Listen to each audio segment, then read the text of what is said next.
From the station working for you, this is Good Morning Indiana, streaming now. And good morning to you. I'm Lauren Casey. The time right now is 4:27. We finally made it to Friday. Thanks for joining our team here on Good Morning Indiana. We have several stories to talk to today before we officially get into the show. Starting with the latest number of COVID cases. Those are on the rise here in the Hoosier State. And here's the latest numbers that we have reported from the State Department of Health. More than 1,164 cases reported here as of yesterday, bringing our total to more than 90,000 in the Hoosier State since the start of this pandemic back in March. We also tracked 6 new deaths here in Indiana, bringing the death toll to more than 3,000 in the state of Indiana. The positivity rate stands at 8.7%, and we're going to break down more about those numbers and the latest on the pandemic here coming up in our show. We also want to talk about students going back to school. IU wrapping up their first week of classes down in Bloomington, and we're learning that there's 8 houses, Greek houses, that are now under quarantine, and so that campus is stepping up and making some changes to the Greek life housing situation, saying that they need to suspend in-person events through at least September 14th. Right now, there are no dorms that are under quarantine at this time on the Bloomington campus. We'll have more on the pandemic and how it's impacting schools and colleges and universities across our state coming up here in the show. Let's take a turn right now to our forecast. Our own Todd Clausen is standing by from home. And Todd, this is the day that you've been telling us about where we're going to expect some maybe rain showers out there. Yeah, you know, it's a combination of two things here, Lauren. It's the remnants of Hurricane Laura, which will basically pass to our south. At the same time, we have a cold front that is going to be coming in from the northwest, and it's really the cold front that's going to give us the best opportunity for showers and storms as we work our way into the afternoon and evening hours. This morning, there's a few hit or miss showers out there, as you can see on radar in the center of your screen. It's still warm. It's still muggy. In fact, Muncie's near 80 degrees right now. 70 in Logansport, 76 is the current temperature in Indianapolis. As we go throughout the day, there's a lot of dry hours, but especially this afternoon and then into the evening hours. That's when we're going to have to be aware of the potential for some strong to severe storms making their way through the area. The northern half of central Indiana under the slight risk for severe weather from the Storm Prediction Center. We'll break it all down for you coming up here throughout Good Morning Indiana. Lauren. All right, Todd, thank you so much. And you did mention Hurricane Laura. And this morning, we know that moved through in the overnight hours. We talked about that yesterday morning here on Good Morning Indiana. So now that we've had a day to look at everything, we're going to be showing you some video of the damage left behind by that powerful storm that rocked the Gulf Coast, parts of Louisiana and Texas. So we're going to have more on this, plus news, weather, and traffic to kick off your Friday coming up right here on Good Morning Indiana. From the station working for you, this is Good Morning Indiana, streaming now. Now at 4:30, President Donald Trump taking the stage on the final night of the Republican National Convention. His message to Americans as he accepts the party's nomination and his case for another 4 years. Indiana University concerned about a rise in COVID cases on their campus, especially at fraternities and sororities. The restrictions they're implementing as multiple Greek houses are now under quarantine. And Indianapolis Mayor Joe Hogsett announcing new plans to help recover downtown Indy. The new programs he's putting into place to improve safety and expand resources for the homeless. But first, here on this Friday, I want to thank you for joining our team on Good Morning Indiana. I'm Lauren Casey. Todd Clausen is working from home this morning. And Todd, what can we expect as folks head out the door to start their Friday?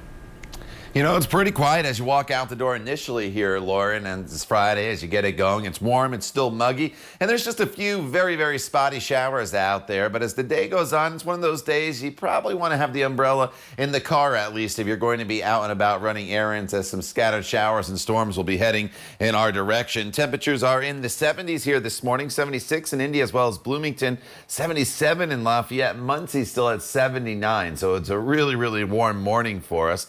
And you can see a few of those spotty showers out there towards Bloomington and then over towards the Richmond area.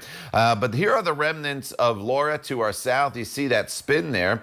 But there's also a cold front that is up to our north here that is going to start to drop down to the south in our direction. And it's really the cold front that's going to give us the best opportunity to pick up some showers and storms as the day goes on. So with the exception of a sprinkle, we're just going to be fine here for the morning hours. Once we get into the afternoon hours, That's when we'll start to bring in the showers and storms. We'll track them through central Indiana for you using TrueCast coming up in just a few minutes. Lauren. All right, Todd, thanks so much. Let's take a look right now at traffic as you're heading out the door this Friday morning. Here's a live look on the southwest side at I-465 near Kentucky Avenue. Traffic in this area is moving along up to speed this morning. Keep in mind, we still have ongoing road work here on the ramp from Kentucky Avenue to eastbound I-465. That is closed for road construction until Wednesday, September 2nd at 9 p.m. So just keep that in mind as you're heading out on the roads this morning. Other than that, no major issues around the metro area to slow down your commute. It is 4:32 and new from overnight. A woman is dead after a shooting on Indy's northeast side. This happened around midnight near the intersection of 42nd Street and North Brentwood Avenue. When police arrived, they found the victim in a large gathering of 30 people or more. She was taken to the hospital where she later died. This investigation is ongoing. President Donald Trump accepting the Republican nomination and closing out the party's national convention. It marks the end of those conventions and the beginning of the fall campaign season. ABC's Inez de la Catera is in Washington now with the latest. President Trump closing out the RNC. I profoundly accept this nomination for President of the United States. Speaking to a crowd of supporters outside the People's House, where there was little social distancing and few wore face masks. At no time before have voters faced a clearer choice between two parties, two visions, two philosophies, or two agendas. The president and the GOP making law and order the central message of Trump's re-election campaign. The Republican Party condemns the rioting, looting, arson, and violence we have seen in Democrat-run cities. While fresh protests could be heard outside the White House as Trump spoke, the president also looking to rewrite history in his administration's handling of the coronavirus pandemic. Our nation and the entire planet has been struck by a new and powerful, invisible enemy. We are meeting this challenge. We are delivering life-saving therapies. Joe Biden's campaign called the speech a delusional vision, completely divorced from the crushing reality that ordinary Americans face. The former vice president also hitting back on MSNBC. The problem we have right now is we're in Donald Trump's America. And what's he doing? He's kept pouring gasoline on the fire. This happens to be Donald Trump's America. Both tickets now hitting the campaign trail, with Joe Biden heading to some critical swing states, Wisconsin, Minnesota, Pennsylvania, and Arizona, while President Trump, in his capacity as president, will be heading to places ravaged by Hurricane Laura. Inez de la Catera, ABC News, Washington. At 4:35, now to the latest on COVID-19, the outbreak here in Indiana. The State Department of Health reporting 1,164 new cases, bringing the state's total count to more than 90,000 since the start of the pandemic. 6 new deaths were also confirmed. 3,047 Hoosiers have died from that virus. More than 1,034,000 people have been tested so far. 8.7% of those tests have come back positive. IU is taking action to prevent recent COVID-19 outbreaks among students in fraternities and sororities. The university releasing a statement reporting, quote, an alarming increase of positive tests within Greek Evans Scholars and Christian Student Fellowship housing in Bloomington. 8 of the campus's Greek houses have been required to quarantine for 14 days. IU has directed all houses to suspend in-person activities until September 14th. No residence halls are included at this time. To help stop the spread, the city of Indianapolis has distributed nearly 700,000 free face masks since the start of the pandemic. Mayor Joe Hogg said announcing the program back in May to provide the masks to those who cannot afford one. It's being made possible with funds from the CARES Act. The masks have been distributed to both residents and organizations like Gleaner's Food Bank. City leaders are focused on safety and security here in downtown Indy. Mayor Joe Hogg said announcing the start of multiple programs, increasing foot patrols, security cameras, and resources for those experiencing homelessness. Those people on the streets, the city says it's expanding outreach and housing efforts. Lily Spencer is a housing advocate at Coburn Place, and she tells WRTV there are a lot of great programs and resources to help those in need, but they need more financial support. As straightforward as it sounds, money. The most impactful resources I see coming through are the dollars. That's what most of my clients need. The city of Indianapolis gave $2.7 million from their coronavirus funds to community organizations helping those who are homeless.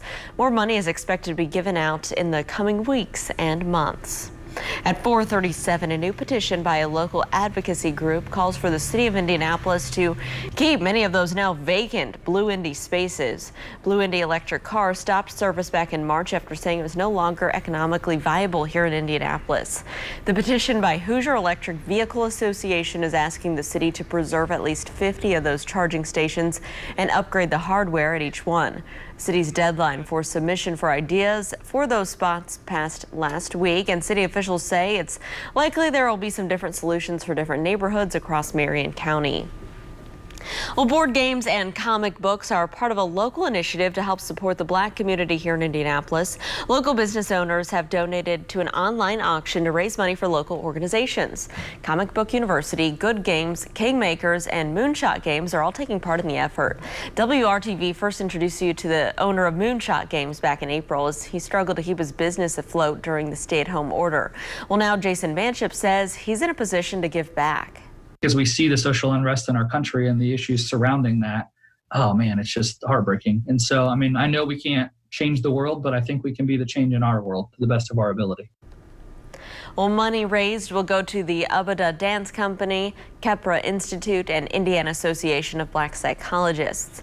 This auction runs through Monday. You can find more on a link on our website at WRTV.com.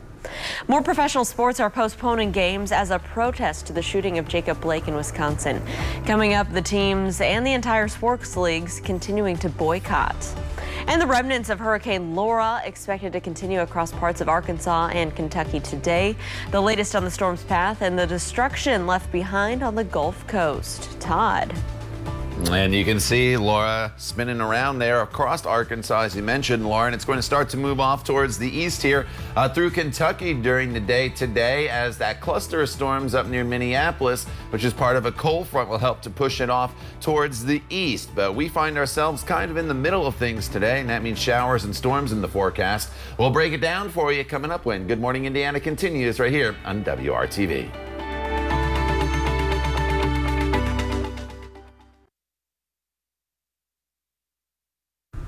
Welcome back. Today, Black Lives Matter activists are hosting their first Black National Convention. This virtual event is calling for slavery reparations, universal basic income, environmental justice, and criminal justice reform. It's the third convention for the U.S. in 2 weeks following the Democratic and Republican national conventions. Similar to those, the Black National Convention will feature pre-taped speeches and performances. It will be live streamed on blacknovember.org starting at 7 p.m. More professional teams postponing games last night as players continue to protest the shooting of Jacob Blake in Wisconsin. In New York, the Mets and Florida Marlins left the field after a moment of silence and placed a Black Lives Matter t-shirt on home plate. 6 other MLB games were also postponed. The WNBA postponing three of its games in the league's bubble down in Florida. The league says it will continue to play its season, but isn't sure when. The Indiana 150 libraries getting grants to add some more materials on racial injustice to their collections. Indiana Humanities developed the grants to help libraries and schools overwhelmed with the recent high demand for these books and films. They were funded by the Lilly Endowment. Among those receiving grants are the Indianapolis Public Library, IUPUI University Library, and various local high schools. Some new video and damage and destruction left behind from Hurricane Laura is coming out. At least 6 people in Louisiana have died. Nearly 800,000 people are without power. ABC's Will Reeve has the latest. This morning, Laura pushing north, triggering flash floods and heavy wind all the way to Illinois. Water still rising in Lafitte. But in the south, oh my gosh. The path of destruction left in her wake now becoming clear. This place is completely gone. Cameron Parish in Louisiana, ground zero for Laura's landfall. The first images of the wreckage devastating. Homes stripped to their foundations, trailers toppled and twisted, and huge trees snapped like twigs by winds topping 150 miles per hour. Homes like this completely destroyed out here. In nearby Lake Charles, similar scenes. Some of the winds from Hurricane Laura took upper floors of this hotel and ripped it to shreds. Huge branches catapulted by the wind, skewering cars. This radio tower mangled, smashing nearby buildings. So much of what we've seen here in Louisiana defies imagination. What you're looking at here is a half-mile of upended rail cars. Each one of these things weighs 65,000 pounds. Just west of Lake Charles, a fire breaking out at this chemical plant, sending noxious chlorine gas and smoke into the air, forcing residents to stay inside their homes if they still have one. Do you see this slab? Yeah, that's where his house was. Overnight, many communities still too dangerous for rescuers to reach. Power poles and live wires blocking all lanes in many areas, but neighbors already doing their part to start the recovery. This woman even saving llamas on the loose. Oh my God, get out. Despite the destruction, That ain't good. Officials say Laura's aftermath could have been far worse. When you consider the magnitude of the damage that could have occurred here, we did dodge a bullet. Will Reeve, ABC News, New York. All right, thank you there, Will. Incredible pictures coming out of there. Of course, it was a super strong storm, Category 4 storm, almost Category 5, as it made landfall in Louisiana. And that starts to impact us a little bit here later on this evening. Outside, when you get going right now, though, it's not a bad morning. It's warm and it's muggy with temperatures that are sitting in the 70s all across the area. In fact, some locations here at 446, close to 80 degrees still in Muncie, over towards Lafayette, 76 in Bloomington. Throughout the morning hours, we'll hold pretty steady, go up a couple degrees to about 83, and that's where we'll stay pretty much throughout much of the afternoon hours today until about 84, 85 degrees gets your high temperature up there, anywhere between 4 and 5 o'clock this evening. There could be a few spotty showers this morning, but the better storm chances are going to roll in here as we get into the afternoon hours. So let me break it down for you and show you what's happening. And there's actually quite a bit going on here throughout the day today. Your satellite radar picture shows the clouds in place, and there's a few very light spotty showers here and there across the area. We have the remnants of Laura, which is spinning away here near Memphis. This is going to make its way through southern Illinois and through Kentucky, and it's going to push off towards the east. We also have a cold front that's up here near Minneapolis, and this cold front is going to start to drop down to the south. So the combination of the two is going to give us the opportunity for showers and thunderstorms going forward. Now, the Storm Prediction Center has from Indianapolis to Richmond and points to the north under the slight risk for severe weather. It's a marginal risk down to the south. And I do think there's probably going to be a little more in the way of shower and storm activity out there than TrueCast is indicating, especially as we get into the evening hours, because that's when we're going to start to see the remnants of Laura impact far southern locations here from Bloomington to Seymour to Greensburg. At the same time, that front is going to be dropping down to the south. So the difference in the wind direction may be able to set up a few strong to severe storms as we work our way into the evening hours and then into the early overnight hours as well. And then on Saturday, the front's eventually going to push all the way through the area. We're not looking at a ton of rain. I know you hear the tropical system and you think a lot in the way of rainfall. Not the case. Some southern locations could pick up maybe a 1/4 inch of rain. Everybody else is going to be in that 1/10 of an inch to maybe 2/10 of an inch category. Isolated storms this evening with temperatures falling back down into the 70s. This weekend, tomorrow, some morning storm chances possible. But then the humidity is going to drop Saturday afternoon. We're going to get into the sunshine. That sets us up for a beautiful Sunday forecast for us. And then as we go into next week, temperatures are going to remain a little below normal, Lauren, with highs right around 80 degrees.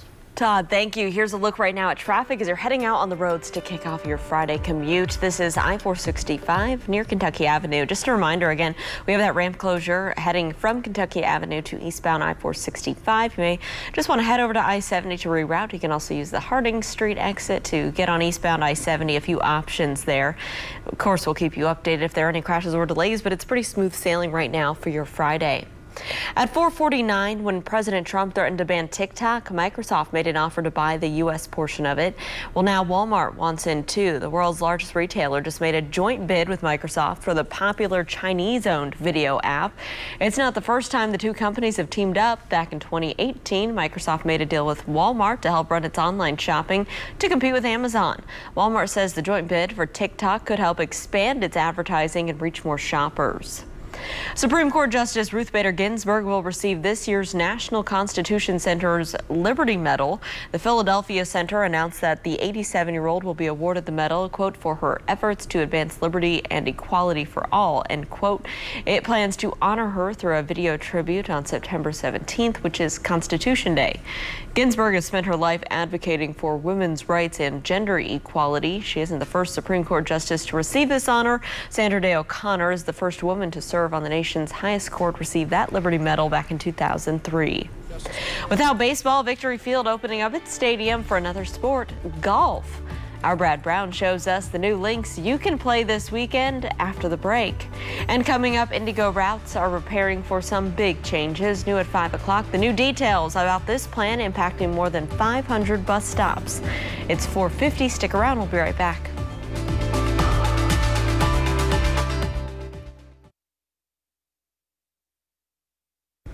The Indianapolis Indians are keeping Victory Field open to fans without baseball. Right now, the organization is trading in 9 innings for 9 holes. Our Brad Brown takes us out to the golf course opening today. It's a completely different perspective on a round of golf in the heart of downtown Indy. You look at this field and you see greens out there and you see some pin locations and mock water hazards and sand traps, and you think, what is going on? If you were to come in and this was your first time in Victory Field, you'd think, I thought I was coming to a baseball stadium. The Indians have put together the links at Victory Field, a 9-hole course in and around one of the best ballparks in America.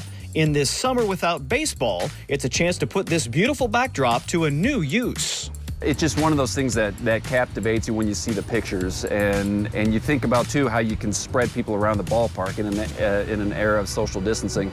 We've got 50 to 75 golfers here at a time in a 14,000 seat ballpark, so it made a lot of sense in a lot of ways. Full disclosure, I am not a regular golfer, but I do know that looking the part is half of anything, and I've got that covered.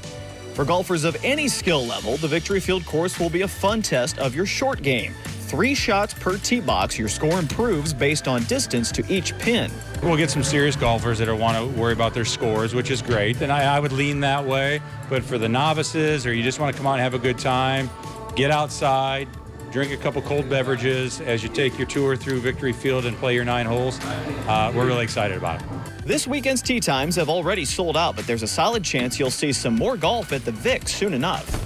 Anyone that golfs, we're going to have a great time no matter the course or level or however challenging it is. But for someone to swing a club for the first time and then they get done playing 9 holes and they think, I want to play again, that's what we're going for. We just want to bring people out, bring family and friends together, provide a little escape from what we know is 2020 and give them some entertainment that they haven't otherwise had here this summer. There are more events in store at the ballpark as fall rolls around. Next weekend, it's the Grand Slam Auto Show on Saturday, 9 to 3. That's open to the public with free admission. And the Indians will be having movie nights on the big screen with socially distanced seating in the outfield. A trio of Fridays, September 11 and 25th, and October 9th. Tickets and information at IndyIndians.com. Brad Brown, WRTV Sports.